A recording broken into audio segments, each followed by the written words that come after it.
Hi friends, welcome to my channel.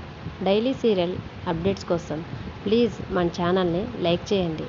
ఇక ఈరోజు దీర్ఘ సుమంగళి భవ ప్రోమోలో ఏం జరిగిందంటే, అహల్య రాత్రిపూట బాల్కనీ నుంచి ఇంటి లోపలికి వెళ్తూ ఉంటుంది. అప్పుడే ఒక వ్యక్తి తన ఫేస్కి కర్చీఫ్ కట్టుకొని వెళ్తున్న అహల్యని ఒక్క నిమిషం మేడం అని పిలుస్తూ ఉంటాడు. వెంటనే అహల్య ఆగి ఎవరా అతనని చూస్తూ ఉండేసరికి అప్పుడు ఆ వ్యక్తి చేతిలో ఒక అడ్రస్ పట్టుకొని ఒక స్లిప్ మీద రాసుకొని ఆ స్లిప్ని అహల్యకు చూపిస్తూ, మేడం ఈ అడ్రస్ ఎక్కడో కొంచెం చెప్తారా అని అహల్యని అడుగుతూ ఉంటారు.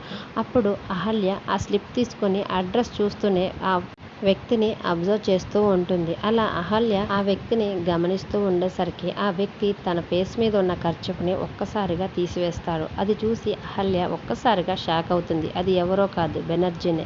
వెంటనే బెనర్జీ అహల్యతో, ఏంటి అంతలా షాక్ అవుతున్నావు? నేనే బెనర్జీని. ఇంతకుముందు నీకు ఫోన్ కాల్స్ చేసి బ్లాక్మెయిల్ చేసి ఒక మాస్క్ మ్యాన్ బాస్గా నిన్ను ఫోన్లో బెదిరించింది కూడా నేనే అని చాలా కోపంగా అహల్యతో చెప్తూ ఉండేసరికి బెనర్జీ మాటలకి అహల్య చాలా కంగారు పడుతూ ఉంటుంది. నాకు నీ దగ్గరున్న ఇంద్ర బాక్స్ ఖచ్చితంగా కావాలి. అందుకోసమే నిన్ను ఇన్ని రోజుల నుంచి ఇబ్బంది పెడుతున్నాను. ఈరోజు రాత్రి లోపల ఖచ్చితంగా ఈ అడ్రస్కి ఆ బాక్స్ నేను పంపించాలి. నువ్వు తెచ్చి జాగ్రత్తగా అది నా చేతికి ఇవ్వాలి. లేదంటే నేను బాంబులు తీసుకొని వచ్చి ఈ ఇంటి మీద దాడి చేస్తాను అని చెప్పడంతో బెనర్జీ మాటలకి అహల్య షాక్ అవుతూ టెన్షన్ పడుతూ ఉంటుంది. ఈలోపు గౌతమ్, అహల్య గారేంటి ఇంకా ఇంటి లోపలికి రాలేదు, ఏం చేస్తున్నారని టెర్రస్ పైకి ఎక్కి బాల్కనీ వైపు చూస్తూ ఉంటే అప్పుడు బాల్కనీలో అహల్య ఎవరో వ్యక్తితోటి మాట్లాడుతున్నట్టు గౌతమ్ చూస్తాడు. ఈ సమయంలో అహల్య గారు ఎవరితో మాట్లాడుతున్నారు, వెళ్ళి చూద్దామని వెంటనే గౌతమ్ టెర్రస్ నుంచి మెట్లు దిగుతూ కిందకు వచ్చే ప్రయత్నం చేస్తూ ఉంటాడు. కింద ఉన్న బెనర్జీ మాత్రం, చెప్పింది నీకు గుర్తుంది కదా, ఖచ్చితంగా ఇంద్రబాక్స్ని తీసుకొచ్చి నువ్వు నాకు హ్యాండ్ ఓవర్ చెయ్యాలి. లేదంటే నేను ఈ ఇంటిపై దాడి చేయటం మాత్రం కన్ఫర్మ్, అది నువ్వు గుర్తుంచుకో అని చెప్పి అక్కడి నుంచి వెళ్ళిపోతూ ఉంటాడు. మరి గౌతమ్ గారు అహల్య ఎవరితో మాట్లాడుతుందని కిందికి వచ్చి చెక్ చేసే లోపల బెనర్జీని పట్టుకుంటాడా?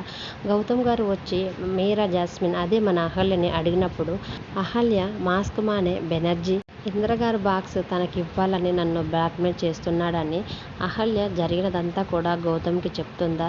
గౌతమ్ బెనర్జీ బార్ నుంచి అహల్యని ఎలా కాపాడుకుంటాడు? లేకపోతే అహల్య బెనర్జీ మాటలకి భయపడి ఇంద్ర బాక్స్ని బెనర్జీకి హ్యాండ్ ఓవర్ చేస్తుందా లేదా అనేది, అహల్య ఇంద్రగారి బాక్స్ బెనర్జీ చేతికి ఇవ్వకుండా ఎలాంటి ప్లాన్ వేసి బెనర్జీ నుంచి తప్పించుకుంటుంది అనేది అప్కమింగ్ ప్రోమోలో చూద్దాం. మీకు నేను చెప్పిన విధానం నచ్చితే ప్లీజ్ మన ఛానల్ని సబ్స్క్రైబ్ చేసుకోండి. Thanks for watching.